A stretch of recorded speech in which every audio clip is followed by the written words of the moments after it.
Seigneur notre Dieu, merci. Comment, musique. On va faire un chant avec ce frère. J'espère que vous serez tellement bénis. Oh, Marabosa. Il va faire ceci. Écoute.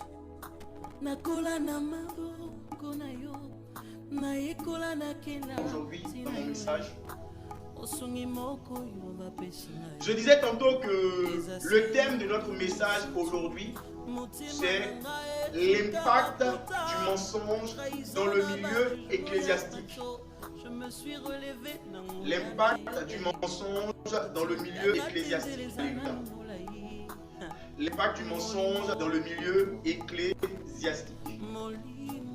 Nous allons prendre nos Bibles. Nous allons prendre notre verset de base dans le livre de 1 Roi, chapitre 13, verset 17 à 22. 1 Roi, chapitre 13, verset 17 à 32. On va se tenir debout et on va lire la parole de Dieu. Alléluia. Je lis la parole de Dieu en ces mots. Car il m'a été dit par la parole de l'Éternel, tu n'y mangeras point de pain et tu ne boiras point d'eau, et tu ne prendras pas à ton retour le chemin par lequel tu seras allé. Et il lui dit, moi aussi je suis prophète comme toi. Et un ange m'a parlé de la part de l'Éternel et m'a dit, ramène-le avec toi dans ta maison et qu'il mange du pain et boive de l'eau. Il lui mentait. L'homme de Dieu retourna avec lui et il mangea du pain et but de l'eau dans sa maison. Comme il était assis à table, la parole de l'Éternel fut adressée au prophète qui l'avait ramené. Et il cria à l'homme de Dieu qui avait... Alléluia. Et il cria à l'homme de Dieu qui était venu de Juda. Ainsi parle l'Éternel. Parce que tu as été rebelle à l'ordre de l'Éternel et que tu n'as pas observé le commandement que l'Éternel, ton Dieu, t'avait donné, parce que tu es retourné et que tu as mangé du pain et bu de l'eau dans le lieu dont il t'avait dit, tu n'y mangeras point de pain et tu n'y boiras point d'eau, ton cadavre n'entrera pas dans le sépulcre de tes pères. Alléluia. Vous pouvez vous asseoir, que Dieu vous bénisse, que le Saint-Esprit de Dieu nous remplisse et que Dieu lui-même conduise sa parole au nom puissant de Jésus-Christ. Alléluia. C'est quoi d'abord le mensonge? Parce que pour connaître l'impact du mensonge, il faut savoir à la base ce que c'est que le mensonge. Amen. Le mensonge, c'est toute affirmation consciemment fausse. Ça veut tout simplement dire que c'est tout ce qu'on dit, mais qui est contre vérité. C'est tout ce qu'on dit qui ne va pas dans le sens de la vérité, qui ne va pas dans le sens de la lumière. Tout ce qui n'éclaire pas, c'est un mensonge. C'est aussi le fait de passer sous silence ou de déformer la vérité en vue de tromper quelqu'un. En vue de tromper quelqu'un.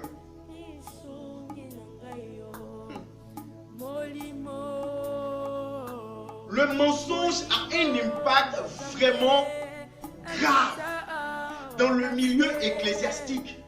Mais malheureusement, on ne s'est pas encore rendu compte. Ou du moins, on se rend compte, mais on fait exprès. Combien de temps est-ce que tu vas te rendre compte que le mensonge détruit l'église et tu vas rester sous silence? Regarde ce que ton silence fait. Tu vas voir un peu tout à l'heure ce que ton silence fait dans l'église. Quand tu sais qu'il y a le mensonge, quand tu sais qu'il y a une contre-vérité et que tu ne dis absolument rien.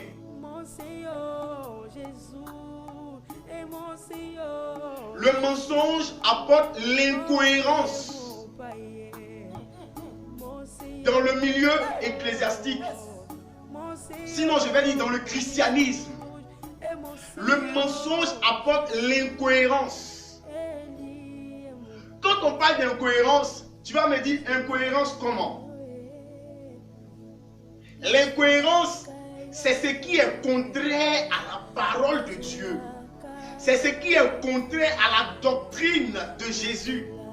C'est ce qui est contraire à la doctrine de la Bible.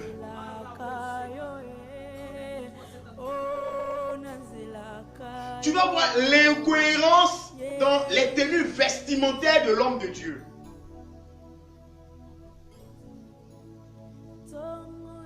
L'incohérence des tenues vestimentaires.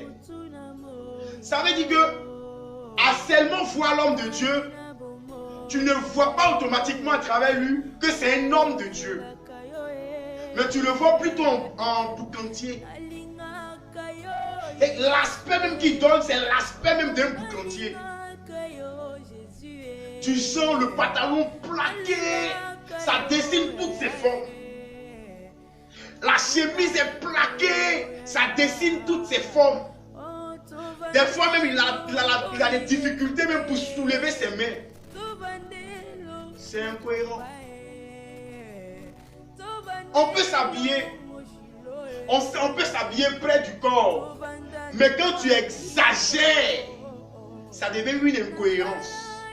On n'arrive pas à faire la différence entre toi et puis celui qui fait le show dans le bar. Entre toi et le boucantier, on n'arrive plus à faire la différence.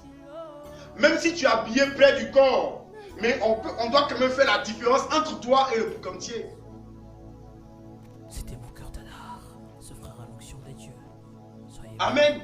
Il y a de l'incohérence dans sa manière de parler. Ça veut tout simplement dire, il va prendre un verset biblique, mais de la manière dont il va te transmettre le verset biblique n'est pas conforme. C'est vrai, hein? Il va prendre un verset biblique. Mais le verset biblique qu'il va prendre est toujours à son avantage. C'est toujours accompagné d'un mensonge. Est-ce que je me fais comprendre? L'incohérence.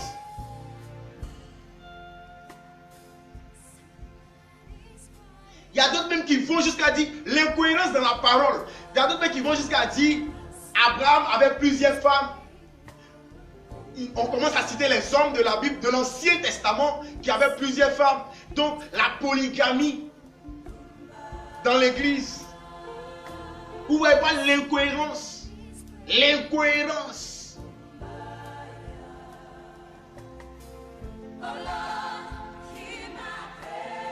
Le mensonge dans l'église. Même dans ses relations, il y a de l'incohérence.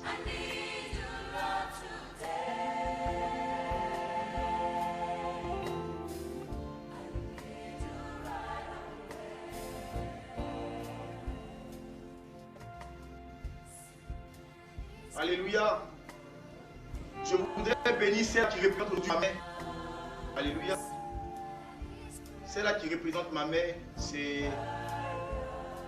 ma grande soeur qui me suit en direct. Que Dieu te bénisse. Il y a Aménon Yvette. Dieu te bénisse. Pas aujourd'hui qui fait office de notre grande soeur. Ce qu'on appelle tous nos deux mamans. Sa maman, c'est la grande soeur de ma maman. Et c'était seulement les deux femmes de la famille. Et les deux femmes sont parties. C'est elle, notre grande soeur, qui aujourd'hui représente notre maman. Vraiment que Dieu te bénisse.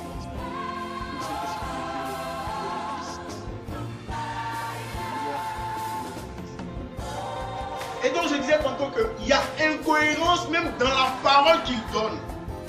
Il y a incohérence.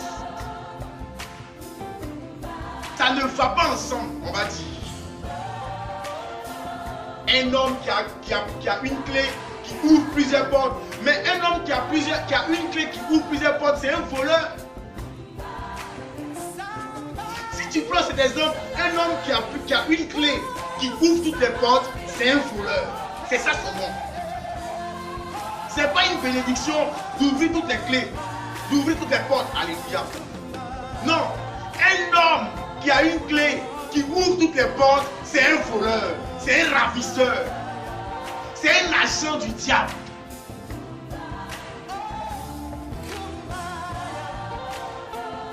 C'est un agent du diable.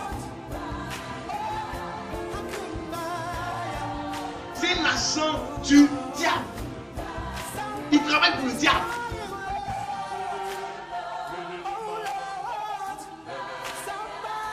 C'est vrai, dans le milieu ecclésiastique, on doit payer sa dîme, on doit payer son offrande. Mais quand tu viens inventer, regardez l'incohérence. Alléluia. L'incohérence. On vient inventer des choses qui n'existent pas dans l'église. Des choses qui ne sont même pas conformes à l'église. Des choses qui n'ont rien à voir avec l'église. Pourquoi? Pour soutirer de l'argent aux fidèles qui sont en face de nous. Mais est-ce que tu sais ce que ça crée après? La psychose que ça crée dans l'église. C'est ce qu'on va voir aujourd'hui.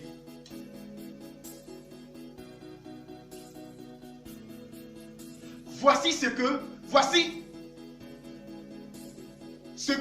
les impacts que le mensonge laisse dans l'église. La démobilisation. La démobilisation. Quelqu'un va dire non, la démobilisation c'est quoi? La démobilisation c'est simple. Quelqu'un qui est motivé. Bon, en d'autres termes, on va dire, au lieu de démobilisation, la démotivation. Alléluia. Oui. Ça démotive. Le mensonge démotive. Le mensonge démotive. Quelqu'un qui était zélé, qui partait à l'église. Quelqu'un qui était zélé vraiment dans la parole de Dieu. Quand on parle de réunion de prière, il est toujours à l'église. Il ne rate aucune séance de prière à l'église. Mais à cause du mensonge, pourquoi? Le mensonge peut casser sa foi. Oui, le mensonge peut casser sa foi. Je vais vous rendre le témoignage d'un monsieur. Dans les années 2006, bon, je ne me souviens plus exactement de l'année, mais je me rappelle d'une année, on était dans une église. Dans l'église, il y avait un homme qui était vachement riche. Il travaillait au trésor. Le monsieur travaillait au trésor.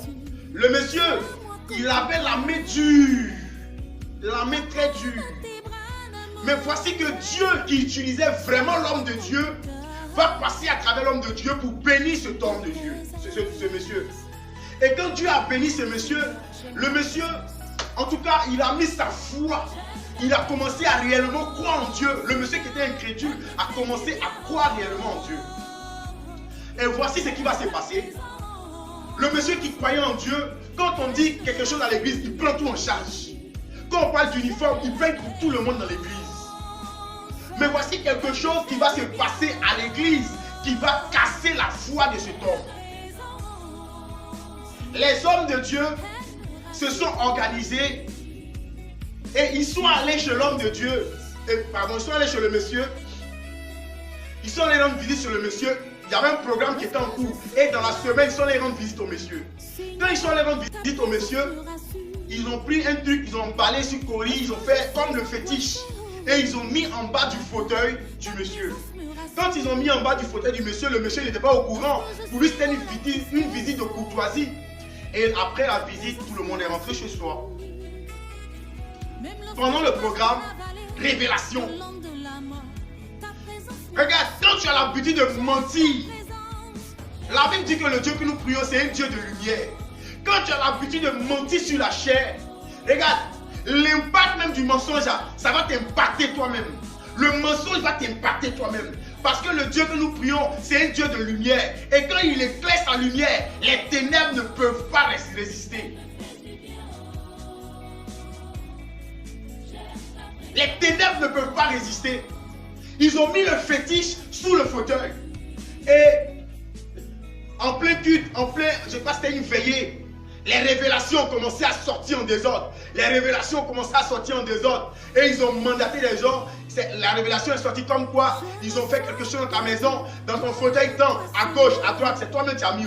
Donc tu sais où ça est. Donc il a commencé à donner les indications. C'est ici, c'est ici, c'est ici, c'est ici. Effectivement, avec ces acolytes qui ont fait la chose, ils ont couru, le monsieur il a pris une voiture. Ils ont pris la voiture, fiou, chez lui à la maison. On va, on soulève le fauteuil. Effectivement, le truc se trouve là. Amen. Ça se trouve là.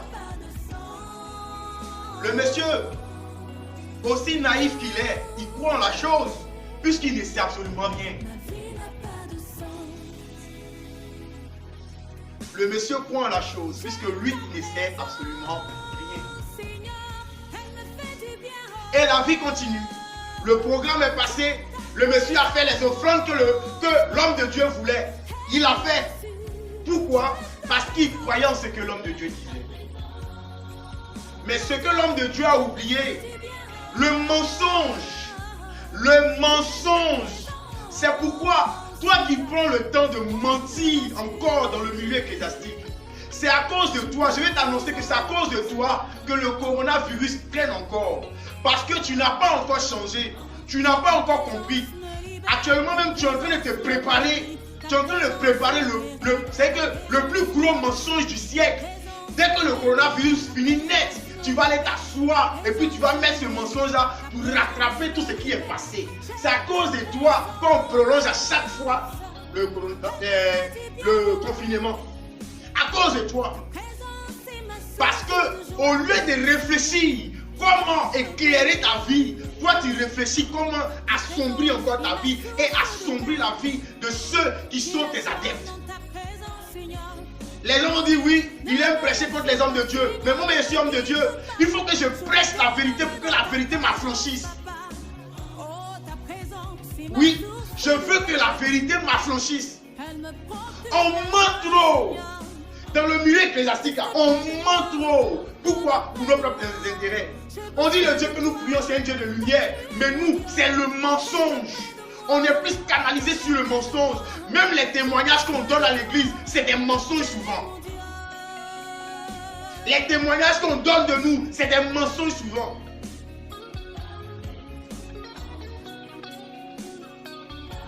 Si tu n'as pas peur de Dieu, de qui est-ce que tu vas avoir peur? J'ai vu une vidéo sur Facebook. Il y a une dame qui a dit, Dieu a mis pause. Même play maintenant. Effectivement, Dieu a mis pause. Homme de Dieu, chers hommes de Dieu, chers frères et sœurs, amis fidèles, prédicateurs, enseignants, docteurs, Dieu a mis pause parce qu'on doit revoir notre langage. La Bible dit, avant de sortir une parole, tournez 7 fois la langue. Voici les impacts du mensonge. On a tellement menti, on a tellement appelé les ténèbres, que les ténèbres maintenant sont... Alors, elles sont maintenant sont étalées maintenant sur nous. Les ténèbres sont étalées sur nous. Les ténèbres sont étalées sur nous. Et voici que un jour, il y a toujours un jour. La vérité, lui, il prend les escaliers. Et puis il n'est pas pressé. Hein. La vérité va pas à pas. 1, 2, 1, 2. La vérité va pas à pas. Un jour, ça tombe dans l'oreille du monsieur que tu te rappelles de la mise en scène. Une telle veillée. Voici, voici, voici. Ce qui s'est passé là, c'est un film. Bon, de vous à moi. Voici quelqu'un qui était déjà difficile. Quelqu'un qui était déjà difficile. Quelqu'un qui était difficile à conquérir. Et par la grâce de Dieu, ce monsieur aujourd'hui a décidé de donner réellement sa vie à Dieu. Et voilà ce qu'il apprend de celui qui doit être son mentor. Parce que ce qu'on ne sait pas, un homme de Dieu, il est le mentor de ses enfants spirituels. Tout le monde veut ressembler à papa. Mais quand je me rends compte, je me rends compte que papa, la révélation qu'il avait donnée était mensongère. Quel est l'impact que ça peut avoir sur ma vie? Alléluia. Et voici, le monsieur est démotivé. Son moral est tellement cassé qu'il ne croit plus en un homme de Dieu. Mensonge. Où est-ce que le mensonge fait? Quand le mensonge commence à prendre place, Dieu n'est plus là.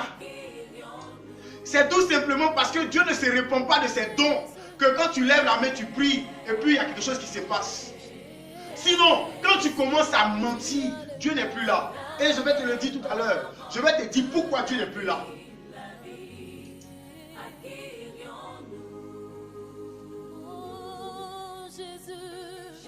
Le monsieur prenait l'homme de Dieu comme son mentor. Le monsieur prenait l'homme de Dieu comme, en tout cas, comme Dieu. Il donnait tous les honneurs à ce monsieur-là. Puisque la Bible dit d'honorer ses serviteurs. Donc, il honorait l'homme de Dieu.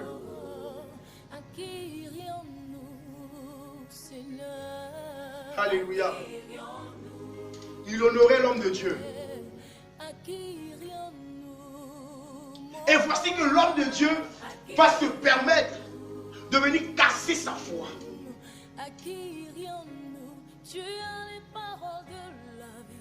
Bon, il est à la maison. Il ne va plus à l'église. C'est la faute à qui?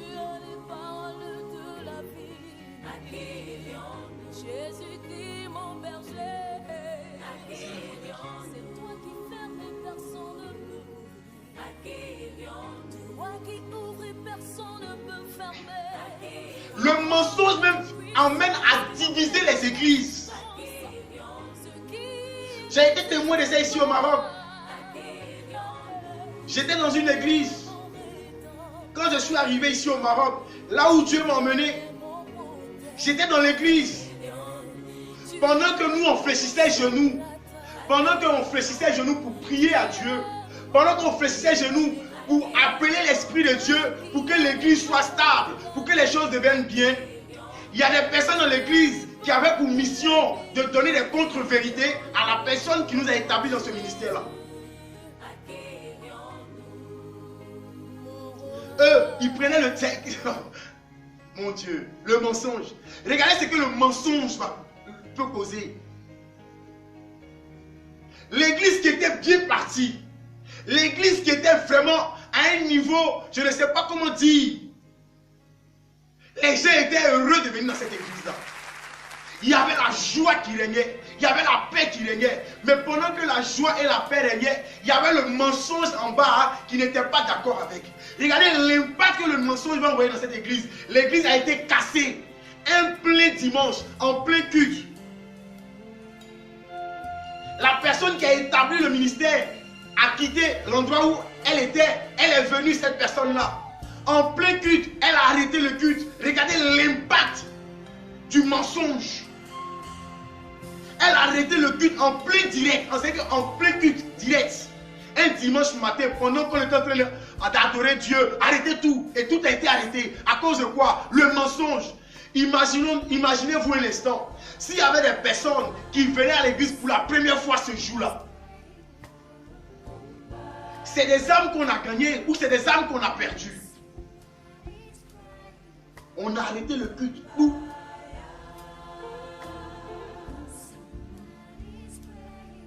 Regardez l'impact du mensonge. Le mensonge même va jusqu'à arrêter des cultes.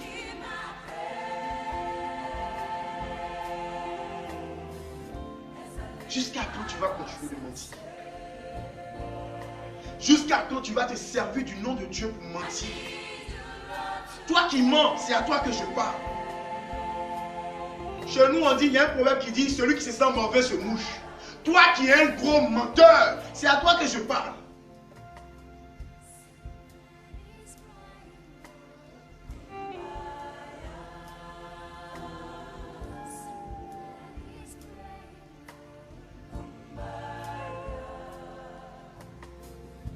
Alléluia. Le mensonge a créé un gros manque de confiance aujourd'hui dans l'église. Un gros manque de confiance dans l'église. Et il y a un système qu'on adopte ici au Maroc. Le système, c'est qu'il y a des hommes de Dieu qui vont faire des enquêtes sur les fidèles. Ils vont faire des enquêtes. On essaie de voir un peu où tu habites. On essaie de te côtoyer un peu. Quand ils finissent les enquêtes, quand les agents viennent maintenant faire le retour, ça devient révélation à l'église. Encore le mensonge. Mais ce que tu oublies, la révélation qui est en train de donner là, comme elle est fausse, Dieu va c'est que Dieu va te ramener à la vérité. Et quand Dieu va te ramener à la vérité, il va quitter ton église. Moi, je ne savais pas. Je n'étais pas au courant. Je ne savais pas, je n'étais pas au courant. J'arrive au Maroc, je commence à œuvrer pour le Seigneur. Et moi, j'ai dit à Dieu, Seigneur, dans mon passé, je sais ce que j'ai fait. Dans mon passé, je sais quel genre de personne j'étais. Je ne peux pas encore venir dans ta maison et avoir un pied dedans, un pied dehors. Ou bien je suis dedans, ou bien je suis dehors. Et on a commencé à prier. Dieu me donne des révélations pour un homme de Dieu. Écoute, regardez comment Dieu dévoile. Dieu les dévoile tous les jours. Dieu me donne une révélation pour l'homme de Dieu. Pendant que je suis en train de donner la révélation à l'homme de Dieu, il stoppe la révélation. Alléluia. L'homme de Dieu stoppe la révélation. C'est votre truc là que j'aime pas là. C'est votre truc que j'aime pas là qui est là. J'étais stupéfait. Il y avait ma maman qui était là, maman Yolande, qui est en France aujourd'hui, notre diaconesse. Ma maman lui a dit, mais Haï, le prophète a donné une révélation. Attends qu'on va prier pour ça. Tu ne peux pas stopper la prière. Il dit non, non, non, non, non, non, non, non, non, non, et non. Ici au Maroc, on sait comment vous exercez. Vous partez vous renseigner sur les gens. Et puis vous venez donner ça comme révélation. J'ai croisé les mains, j'ai dit waouh. Mon Dieu. Ah bon? Donc c'est comme ça que vous exercez votre ministère prophétique ici au Maroc. Parce que lui aussi c'était un prophète. Lui aussi c'était un prophète. Seigneur notre Dieu, merci. Écoutez très bien ce que je suis en train de vous dire. Parce que le mensonge aujourd'hui dans l'église est en train de tuer les chrétiens, est en train de tuer l'église. Surtout l'église évangélique. Le mensonge est en train de nous tuer. À cause du mensonge, on n'a plus de crédibilité aux yeux des gens. Quand un prophète parle, il est discrédité. Parce qu'il y a un autre qui a menti quelque part. Même quand il est dans la vérité, il est discrédité. Oui, mais il y a encore des vrais prophètes. Il y a encore de vrais prophètes. Il y a encore des prophètes authentiques de Dieu qui ne sont pas des mendiants. Alléluia. Et quand ma maman, qui est notre diaconesse, maman Yolande, ma maman, en tout cas, cette femme, je bénis Dieu pour sa vie, parce que c'est elle qui a guidé, elle a cru au ministère que Dieu a mis en moi. Je ne voulais pas, comme d'habitude, je voulais fuir encore. C'est elle qui m'a encouragé pour dire, mon fils, fais-le. Fais-le. C'est le temps, Dieu t'a appelé, fais-le. Et elle m'a assisté, que Dieu bénisse maman Yolande. Maman Bennett. Aujourd'hui, elle est mariée à un Anglais. Donc, son nom, c'est maman Yolande, mère épouse Bennett. Voilà. Alléluia. Que Dieu vous bénisse abondamment. On a continué à prier encore. Dieu me donne encore une autre révélation de l'homme de Dieu. J'ai stoppé la prière. C'est bizarre, mais ce jour, on priait entre les hommes de Dieu. Et Dieu me faisait grâce. En tout cas, d'avoir une révélation sur chaque homme de Dieu. Si ces hommes de Dieu sont en train de suivre mon direct, ils se souviennent de ce jour-là. Dieu a parlé dans la vie de tout le monde. Alléluia. Dieu a parlé dans la vie de tout le monde. Et je bénis Dieu pour ça. C'est ce jour-là que je me suis rendu compte que les gens font des enquêtes sur des gens ici à Casablanca. Et après les enquêtes, ils commencent à venir pour dire non, c'est révélation. Méfiez-vous des révélations qu'on vous donne dans les églises. Parce que cette révélation peut emmener la mort dans votre vie. Et c'est ça, le mensonge a amené aujourd'hui la mort dans l'église. La mort dans l'église. La mort dans l'église. Regardez ce qui va se passer. On a fini la séance de prière. On a fini la séance de prière. Regardez comment le diable se manifeste en passant par des soi-disant hommes de Dieu. Regardez comment le diable se manifeste. J'ai donné la révélation. Dieu a donné la révélation à travers ma bouche. Quand j'ai donné la révélation devant les autres hommes de Dieu, il a nié que c'était faux. Il a commencé à crier, il a commencé à faire du scandale que c'était faux. Que la révélation que j'ai donnée n'était pas bonne, n'était pas vraie. Mais quand on a commencé, on a fini la séance de prière, qu'on partait à la maison. Voici le monsieur m'approche pour me dire, prophète, ce que tu as dit est vrai. Vous voyez, regardez-moi ces genres de choses. Prophète, ce que tu as dit sur ma vie là, c'est vrai. Attends. N'est-ce pas toi qui disais tout à l'heure que ce que je suis allé dire, je suis allé faire des enquêtes dans ta vie? Maintenant, comment ça se fait que ce que j'ai dit est vrai maintenant? Je lui ai dit, s'il te plaît, laisse-moi tranquille. C'est vrai, aide-moi à prier. Je lui ai dit, je suis désolé. Je suis désolé. Ce que j'ai dit dans ta vie n'est pas vrai. Je ne peux pas t'aider à prier. Prie toi-même, tu es prophète. Il faut prier toi-même. Alléluia. C'est ça.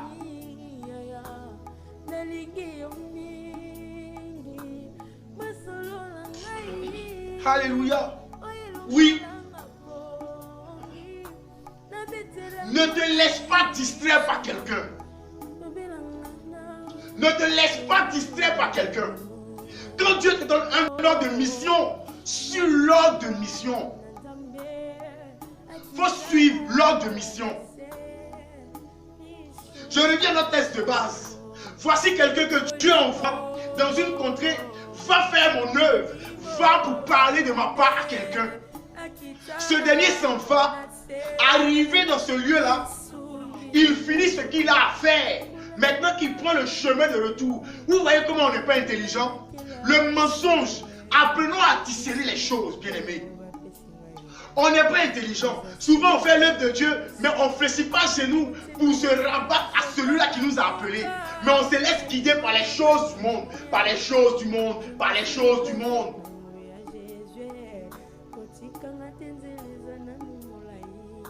Alléluia.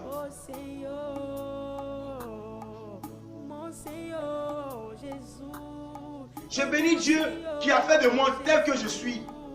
Ici à Casablanca, je n'ai pas d'amis. Mon ami là, c'est Jésus. Le confinement, quand je quitte, c'est pour ça que j'aime venir à l'église, parce qu'au moins ça me permet de marcher.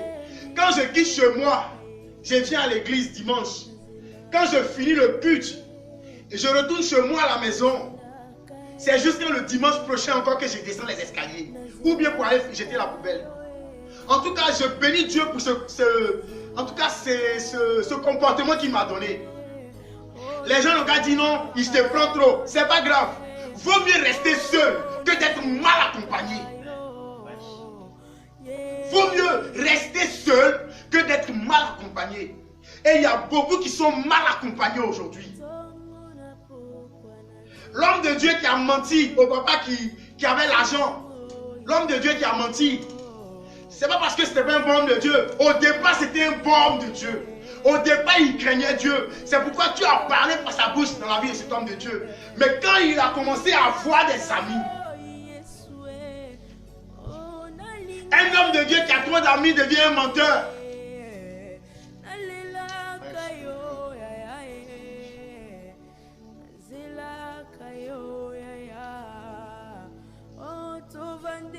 Alléluia.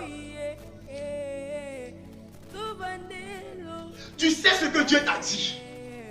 Tu connais la vision que Dieu t'a donnée. Tu sais l'objectif pour lequel aujourd'hui tu es serviteur de Dieu. Pourquoi est-ce que Dieu a donné le nom de l'église Assemblée des Saints et puis il a mis dessus AS?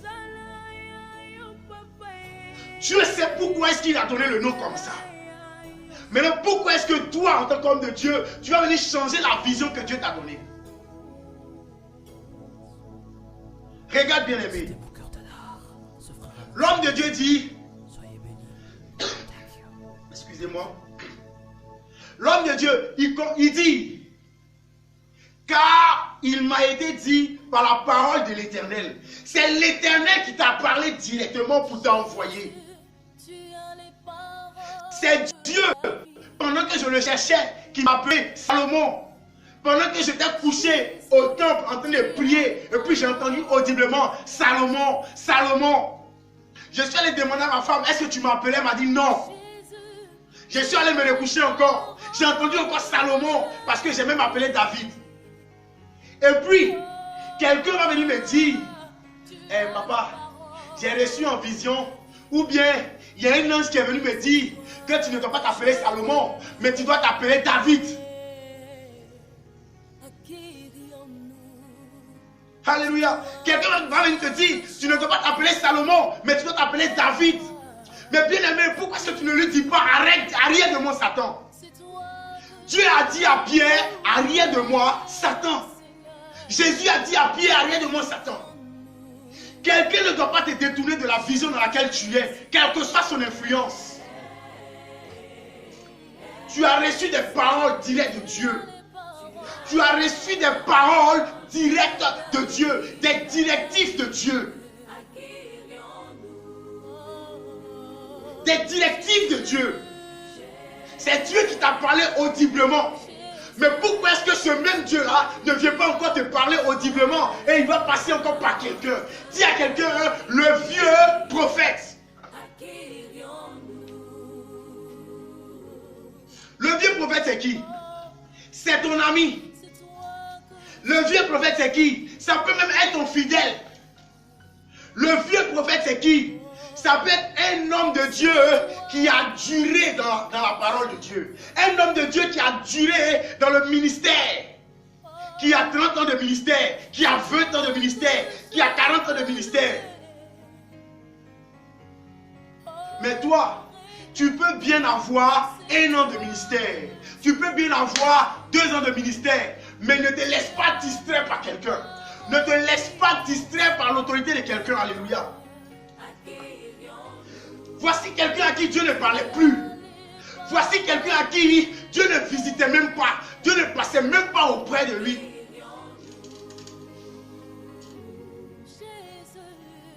Dieu ne passait même pas auprès de ce monsieur. Parce que certainement, comme il avait le mensonge sur les lèvres, donc Dieu ne passait plus auprès de lui. Alléluia.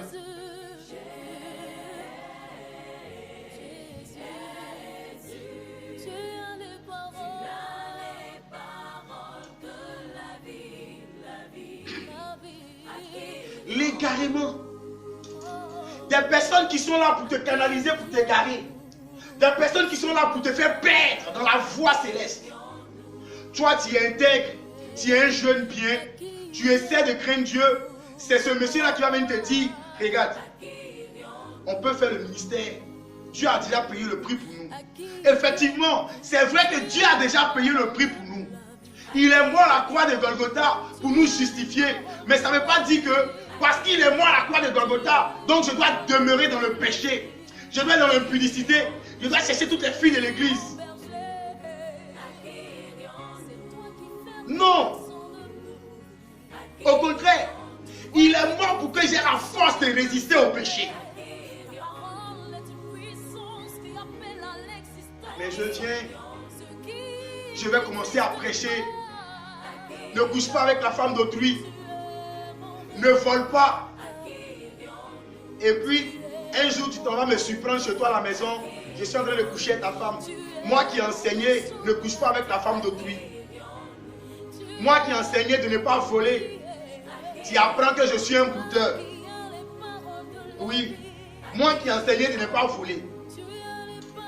Qu'est-ce que ça va te faire? quel est l'impact que ça aura sur toi? Est-ce que ça va même te donner l'envie encore de venir à l'église?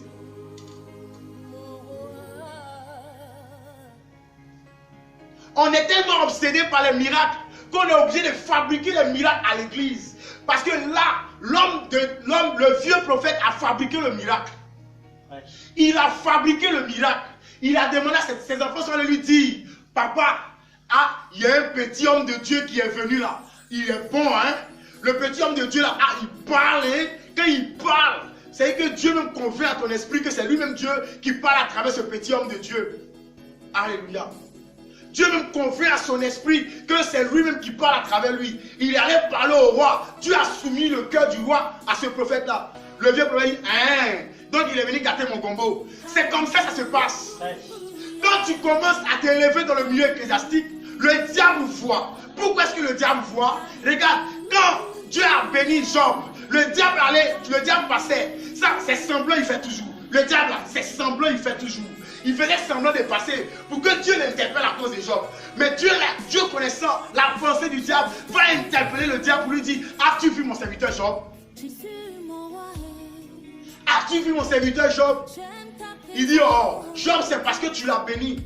Job, c'est parce que tu as fait ceci, tu as fait cela. Mais quand Dieu a tout enlevé, Job a montré au diable qui sait vraiment Dieu. Est-ce que toi, homme de Dieu, tu sais vraiment Dieu? Alléluia. Est-ce que tu sais vraiment Dieu? Est-ce que tu crées vraiment Dieu? Est-ce que ce que tu fais, c'est pour l'intérêt de Dieu ou c'est pour toi-même ton propre intérêt?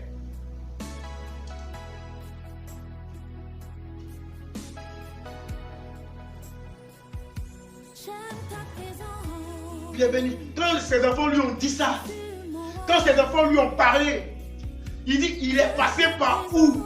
Les enfants lui ont montré par où il est passé. Alléluia. Il a pris son âne.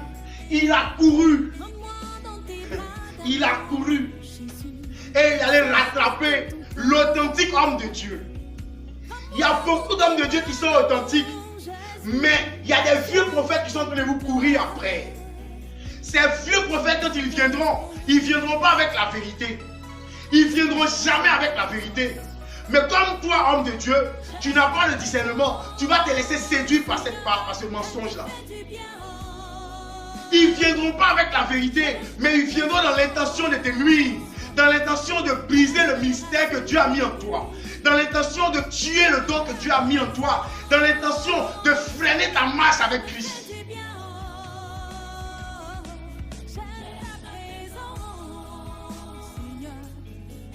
Dans l'intention de freiner ta marche avec Christ. Mais tu te demandes, Seigneur, pourquoi tu ne me réponds pas? Mais si celui qui est établi sur toi est un menteur, celui qui est établi sur toi est un menteur, toi aussi tu deviens automatiquement un menteur. Tu seras égaré, tu es perdu. On va voir pourquoi tout de suite tu es perdu. Tu vas prendre encore ta Bible avant de retourner encore à notre verset de base. Jean chapitre 8.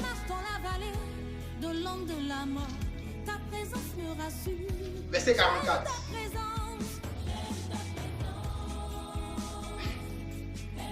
Je lis la parole de Dieu en ces mots. Alléluia. Ça me fait rire moi-même. Alléluia.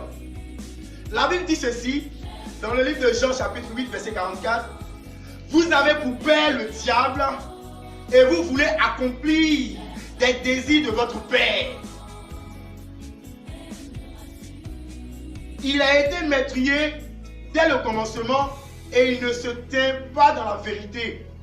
Parce qu'il n'y a pas de vérité en lui. Lorsqu'il profère le mensonge, il parle de son propre fond.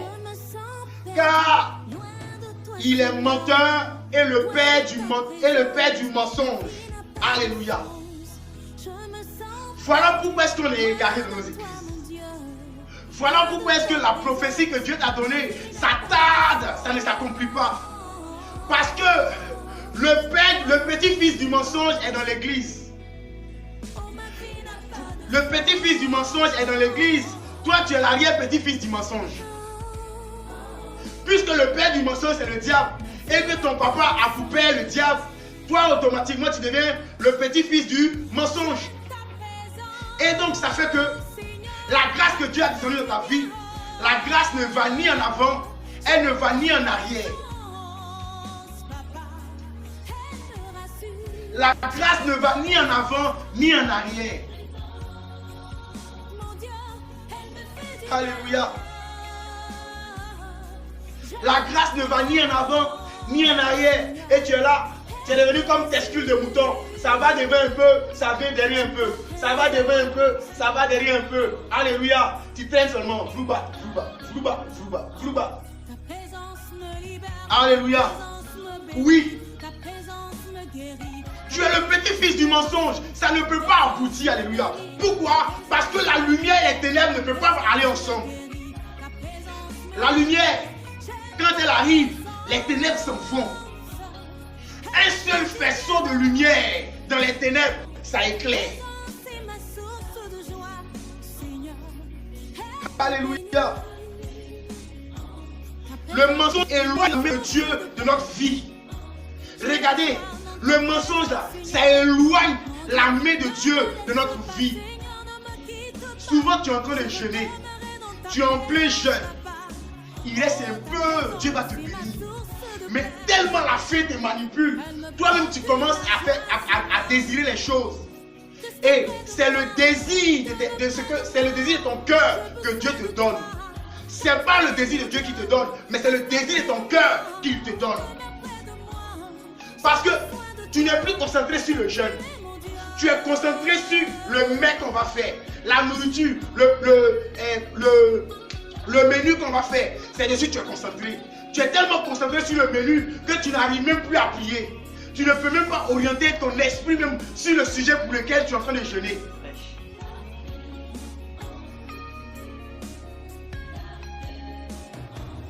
Alléluia. Mais oui, c'est ça. La main de Dieu se sépare carrément de toi. La main de Dieu s'éloigne carrément de toi. La main de Dieu quitte. Ça te quitte automatiquement. Et c'est ce qui est arrivé aux jeunes serviteurs de Dieu. Je suis jeune. Et je veux parler aux jeunes serviteurs de Dieu. Chers frères en Christ. Chers hommes de Dieu. David était jeune. Il a commis beaucoup d'erreurs. Mais en même temps qu'il a commis beaucoup d'erreurs, David s'est rattrapé à chaque fois que le prophète venait lui parler. Et si aujourd'hui, Dieu est en train de nous parler du mensonge dans le milieu ecclésiastique, certainement, c'est parce que Dieu veut nous délivrer des ténèbres. Dieu veut redonner la crédibilité aux hommes de Dieu. On a trop menti. On a trop menti. On a trop menti. C'est vrai que Dieu ne nous frappe pas comme Ananias et Saphira. Mais ce n'est pas pour autant qu'on va toujours abuser. Dieu nous laisse le temps de nous repentir. Dieu, il nous laisse le temps de nous repentir. C'est pourquoi il est mort à la croix de Golgotha pour nous. Donc toi, homme de Dieu qui a le temps, toi, homme de Dieu, homme de Dieu, tu sais que tu es dans le mensonge. S'il te plaît, homme de Dieu. S'il te plaît, frère en Christ. Toi qui viens à l'église parce qu'on te rend service. Toi qui viens à l'église parce que tu as faim. C'est vrai, hein, c'est les malades qui viennent à l'hôpital. Mais viens à l'église pour l'état de ton âme d'abord. Et quand tu vas toucher le cœur de Dieu, Dieu va susciter quelqu'un qui va te bénir.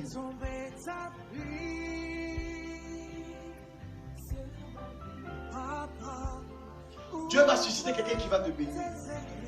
Alléluia. Dieu va susciter quelqu'un qui va te bénir. Ananias et Saphira ont pris le malin plaisir de mentir au Saint-Esprit. Eux, ils ont menti directement au Saint-Esprit. Mais Ananias et Saphira, s'ils ont menti au Saint-Esprit, c'est parce que eux, quelque part, ils étaient des responsables à l'église.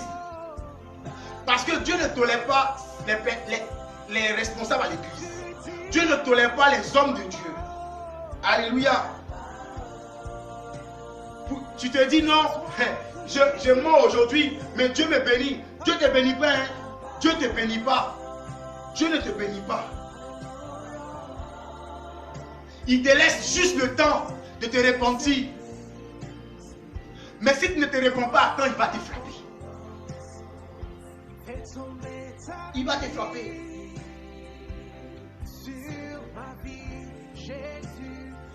Il va te frapper. Repentez-vous. Repentons-nous.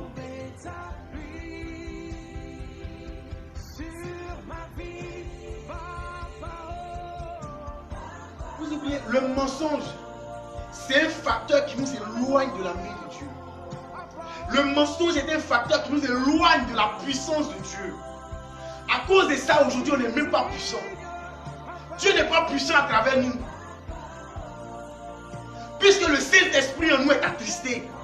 Tant que le Saint-Esprit en toi est attristé, bien-aimé, il ne peut pas se mouvoir. Il ne peut pas parler. Tant que le Saint-Esprit en toi est attristé, il ne peut pas ouvrir le ciel. Tant que le Saint-Esprit en toi est attristé, il ne peut pas opérer de miracle. Parce que c'est le Saint-Esprit en toi qui opère le miracle. Oui, c'est le Saint-Esprit en toi qui opère le miracle.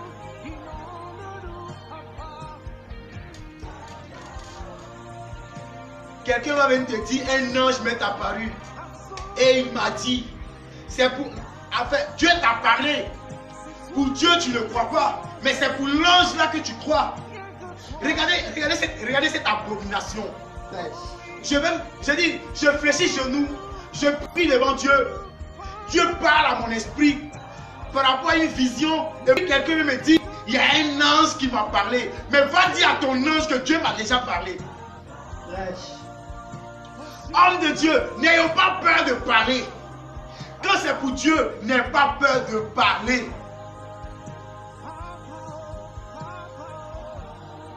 N'aie pas peur de parler. Dieu m'a parlé. Et puis un ange va venir te parler. Toi, tu vas venir me parler. C'est pas mauvais, oui. Un ange peut parler à quelqu'un pour ta part. Oui. Un ange peut parler à quelqu'un parce que Dieu envoie ses anges pour parler. Mais quand l'ange vient parler, quel est l'ange? Parce qu'il y a des anges déchus. Quel est l'ange qui est venu parler à cet homme de Dieu de ta part?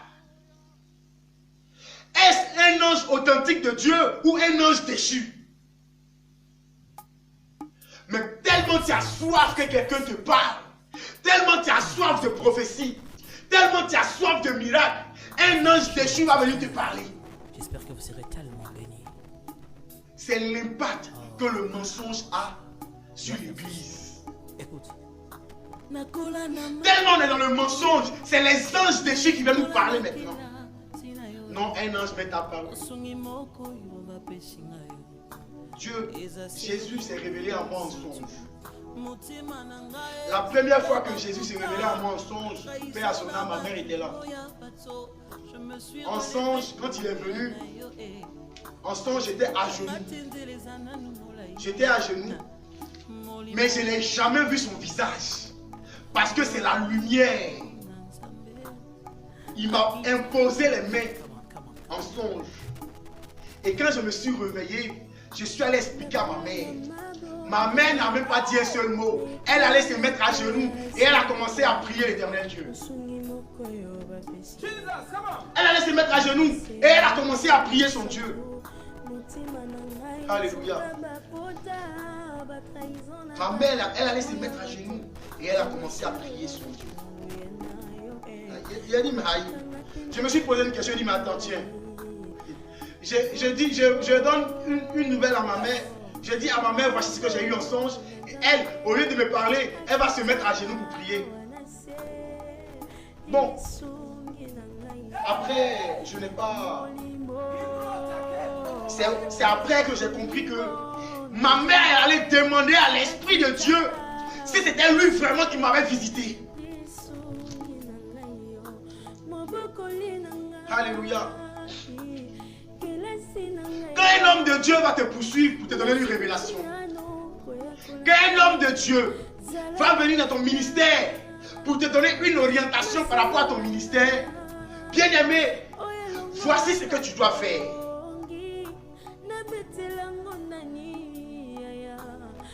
Dans un premier temps, fais attention d'abord aux hommes de Dieu que tu fréquentes. Fais très attention aux hommes de Dieu que tu fréquentes. Nombreux sont sous la bannière de Dieu, mais qui travaillent pour l'ange déchu. Nombreux sont ceux qui travaillent sous la bannière de Dieu, mais qui en réalité sont les enfants du mensonge, des fils de la prédiction. Donc, fais très attention aux hommes de Dieu que tu fréquentes. Alléluia. Parce que le mensonge, ça contamine plus que le corona. Le mensonge là, ça contamine plus que le virus le corona. Le mensonge est plus dangereux que le corona.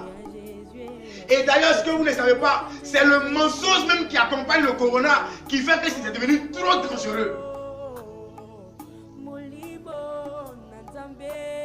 Le mensonge qui accompagne ce virus, c'est ce qui a fait aujourd'hui que c'est devenu tellement dangereux.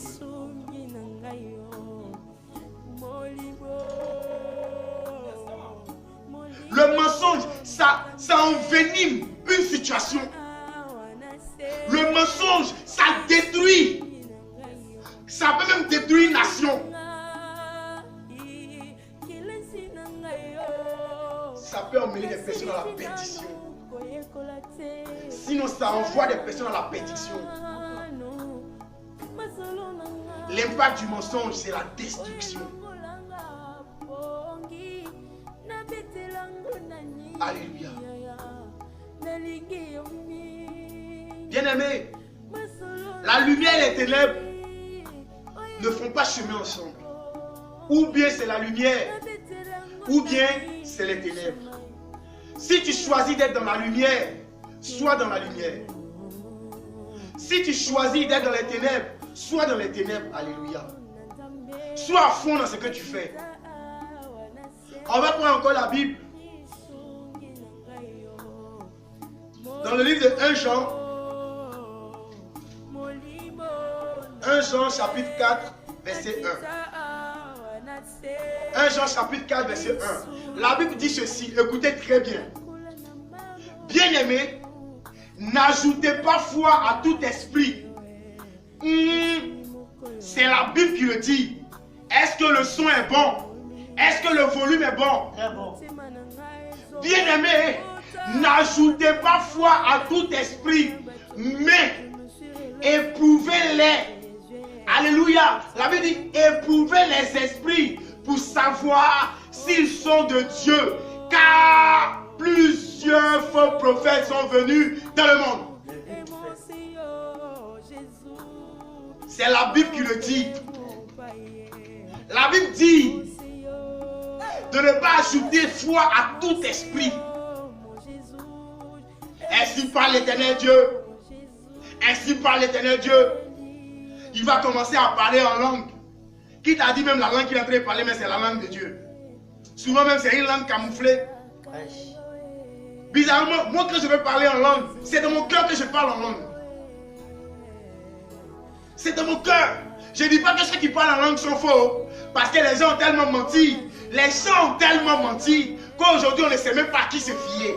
C'est ça l'impact du mensonge. Tellement le mensonge a été développé, on ne sait même plus à qui se fier. C'est ça. Alléluia. On ne sait même plus à qui se fier. On ment seulement dans les églises. Parce que le gars sème dans l'église. Donc on dit ce qui plaît au gars. Arrêtez ça. Ça détruit le monsieur. Ça ne le construit pas.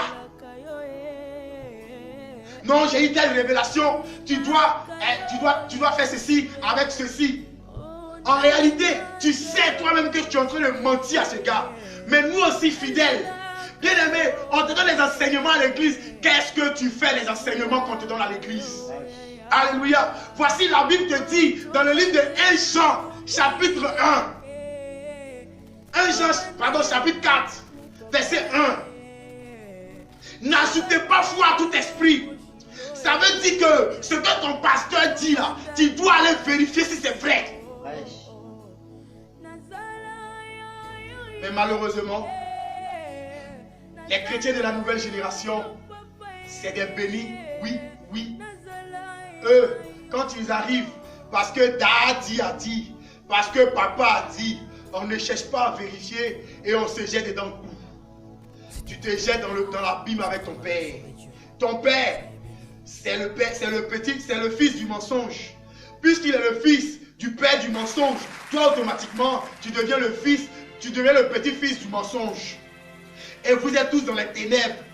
Au début, tu ne vas pas sentir, mais quand tu vas te rendre compte, c'est là que tu vas comprendre que tu es dans les ténèbres. Parce que ta vie ne va ni en avant, ça ne va ni en arrière. Tu es toujours au stade 0 avec ta vie. Pourquoi? Parce que tu es dans les ténèbres, tu ne veux pas aller à la lumière. Prends encore ta Bible dans le livre de 1 Thessaloniciens. 1 Thessaloniciens.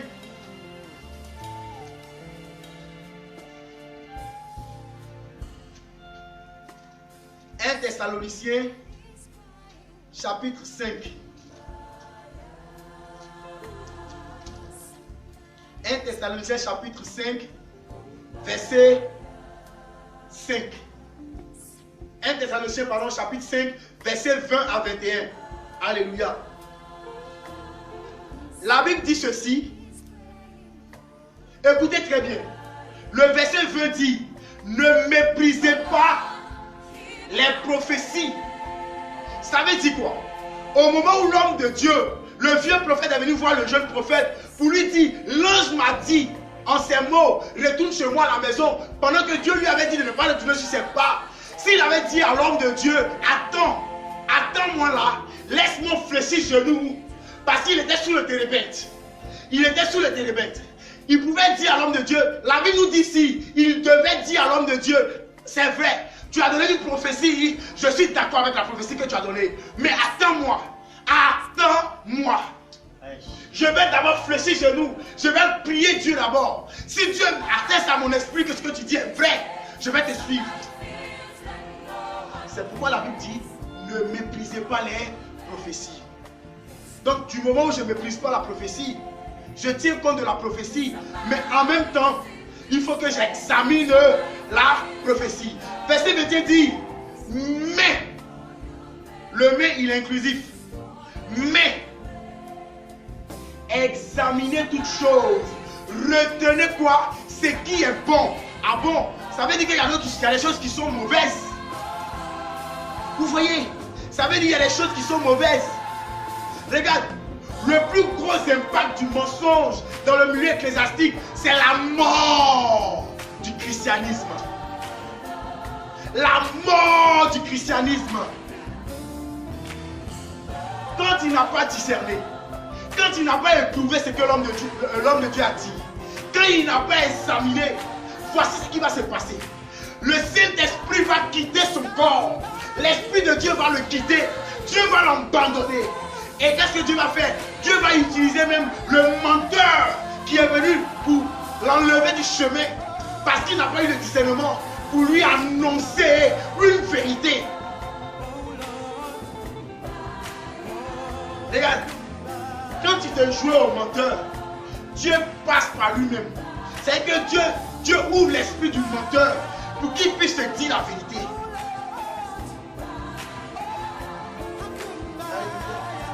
Et sa mort fut tragique. C'est comme ça, la mort règne dans le milieu ecclésiastique. C'est comme ça, la mort règne dans les églises. C'est comme ça aujourd'hui, à cause du mensonge, la mort règne dans les églises. La mort règne dans les églises. Le mensonge dans l'église. Je vais épouser la sœur tant, mais en réalité dans ton cœur, tu n'as jamais prévu l'épouser. Oui, le mensonge. On ment même à des personnes pour se marier avec eux. Mais en réalité, c'est à cause de l'argent qu'on s'est marié avec elles. Le mensonge. On détruit même des couples. On détruit des couples à cause du mensonge. Des gens qui étaient bien partis pour se marier, on détruit ces gens-là. Au lieu de les enseigner, on les détruit. Alléluia. Jusqu'à quand tu vas te laisser séduire par le mensonge? Parce que l'impact du mensonge dans l'église, c'est la mort. C'est la mort.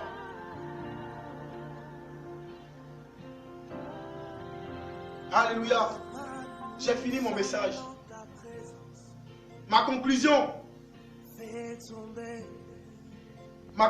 bien-aimé, c'est que quelle que soit la renommée d'un homme de Dieu, quel que soit le miracle qu'un homme de Dieu opère, ce que vous ne savez pas, l'antéchrist, on dit l'antéchrist.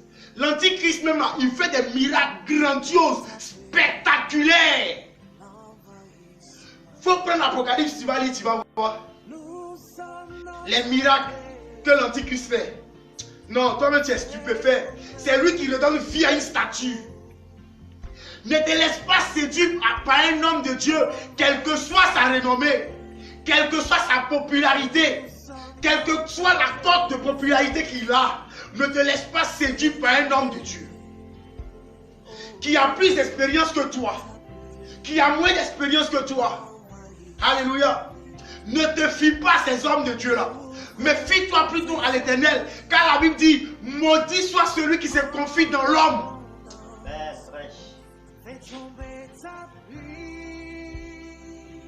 Ça ne veut pas dire qu'il faut briser toutes les relations avec les hommes de Dieu. Ce n'est pas ce que j'ai dit. Ce que je te dis, ne te fie pas à un homme de Dieu. Alléluia. Confie-toi plutôt, sinon il faut te fier plutôt à l'Éternel Dieu qui t'a appelé, qui t'a envoyé. Si c'est Dieu qui t'a envoyé, il faut te fier à Dieu. Si c'est le père du mensonge qui t'a envoyé Satan, alors fie-toi contre Satan. Mais si c'est vraiment Dieu qui t'a appelé, quelle que soit la prophétie qu'on va donner, d'après eux, prophétie, quelle que soit la prophétie qu'on va te donner, bien-aimé, dis au prophète, attends-moi, laisse-moi aller d'abord vers mon Dieu, laisse-moi d'abord aller consulter mon Dieu, laisse-moi aller parler à mon Dieu. Si mon Dieu confirme que ce que tu dis est vrai, alors je vais m'adonner à ça. Alléluia. C'est ma conclusion. C'est Jésus-Christ qui nous a appelés. C'est le maître des cieux qui nous a appelés. C'est le lion de la tribu de Juda qui nous a appelés. C'est le Père céleste qui nous a appelés. Alors, si c'est Dieu qui t'a appelé, bien-aimé, tu n'as pas besoin de mentir. Car la Bible dit, il est le chemin, la vérité et après il est là, la vie. Nul n'ira au Père sans passer par lui, Christ. Chers hommes de Dieu, chers amis, oh oui, je vais vous inviter vraiment à vous accrocher à Dieu. Dieu, il ne trahit point, il ne déçoit pas. Nous sommes dans un moment de confinement. C'est vrai, je ne vais pas au travail. Mais Dieu suscite des personnes. Regarde, quand tu travailles pour Dieu, tu n'as pas besoin de mentir. Il va susciter des personnes qui vont te nourrir. Il va susciter des personnes qui vont s'occuper de toi. Pourquoi? Parce que tu le crains. Parce que tu fais ce que Dieu veut. Frère, si je te donne une prophétie, s'il te plaît, si je te donne une prophétie, si une prophétie sort de ma bouche, va examiner la prophétie. Arrêtons de courir derrière les miracles. Parce que les miracles sont fabriqués aujourd'hui dans les églises. Le mensonge a pris une autre tournure dans les églises. Le mensonge a pris un paroxysme dans l'église. Le mensonge est en train de tuer l'église à petit feu. Jésus est réel. Jésus est vrai. Jésus sauve. Il délivre. Mais à cause du mensonge, l'église est discréditée. Est discréditée. L'église est minimisée. L'église est négligée. L'église est devenue la risée des gens. Je sais que ce message t'a fait du bien. Je sais que tu as entendu ce message. Et à partir d'aujourd'hui, tu ne vas pas laisser un vieux prophète. Tu ne vas pas laisser un prophète, un homme de Dieu. En général, je prends en gros. Tu ne vas pas laisser un homme de Dieu te distraire dans ton mariage. Tu ne vas pas laisser un homme de Dieu te distraire dans ton travail. Souvent même on te dit, Dieu t'a appelé, pendant qu'il sait que Dieu ne t'a pas appelé. Il y en a beaucoup comme ça, qui traînent dans les églises avec une malédiction pas possible, parce qu'on leur a dit, Dieu t'a appelé à le servir. Laisse tout, Dieu t'a appelé à le servir. En réalité, Dieu ne l'a même pas appelé. Mais ils vont te dire, Dieu t'a appelé à le servir. Tu dois être un pasteur. En tant que tu n'as même pas l'appel d'un pasteur. Tu n'as pas l'appel d'un prophète. En conclusion, tu deviens un menteur. Sortez du milieu d'eux. Sortez du milieu d'eux. Sinon, du moins, sortons du milieu d'eux. Si tu étais pasteur et que tu ne te sens pas, si on t'a obligé à être pasteur, bien-aimé, revois ta vie, revois ton appel avec Dieu. Est-ce que Dieu t'a appelé réellement? Si Dieu t'a appelé réellement, alors laisse Dieu agir dans ta vie. Si Dieu ne t'a pas appelé, bien-aimé, consacre-toi. C'est pas grave. Laisse cette bannière-là, ça ne t'appartient pas. Que Dieu vous bénisse. Que le Saint-Esprit de Dieu nous visite. Et que la lumière de la vérité explose dans nos vies. Et que le Saint-Esprit de Dieu nous conduise. Que Dieu bénisse tout un chacun. Que Dieu bénisse vos vies. Que Dieu vous bénisse. En tout cas, je veux bénir la vie de quelqu'un encore dont je me suis souvenu. C'est mon papa. Alléluia. Celui-là même qui m'a mis à l'école. Celui-là qui a tout fait pour moi. Celui-là qui a sacrifié sa vie pour moi. En tout cas, papa, Anderson, Kwame. Alléluia. En tout cas, mon papa, que Dieu te bénisse. Tu m'as inculqué des valeurs. Et des valeurs, en tout cas, avec ta petite soeur, vous m'avez éduqué sur la voie de Dieu. Et je bénis Dieu pour ta vie parce que tu m'as toujours encouragé. Tu m'as toujours encouragé. Pendant que j'étais dans ma chambre, je priais, tu me disais toujours, oui mon fils, j'aime quand tu pries. Quand j'arrêtais de prier, tu me disais, mon fils, mais qu'est-ce qui ne va pas? Ça fait, je ne te vois plus prier comme avant. Et ça remontait la flamme en moi. Et je continuais à prier. Papa, longue vie à toi, que Dieu te bénisse et que le Saint-Esprit de Dieu se souvienne de toi tous les jours de ta vie. Que Dieu te bénisse, que Dieu te bénisse, que Dieu bénisse l'Assemblée des Saints. Shalom, shalom à tout le monde. Bon dimanche à tout un chacun. Au revoir, que Dieu vous bénisse. Que Dieu vous bénisse.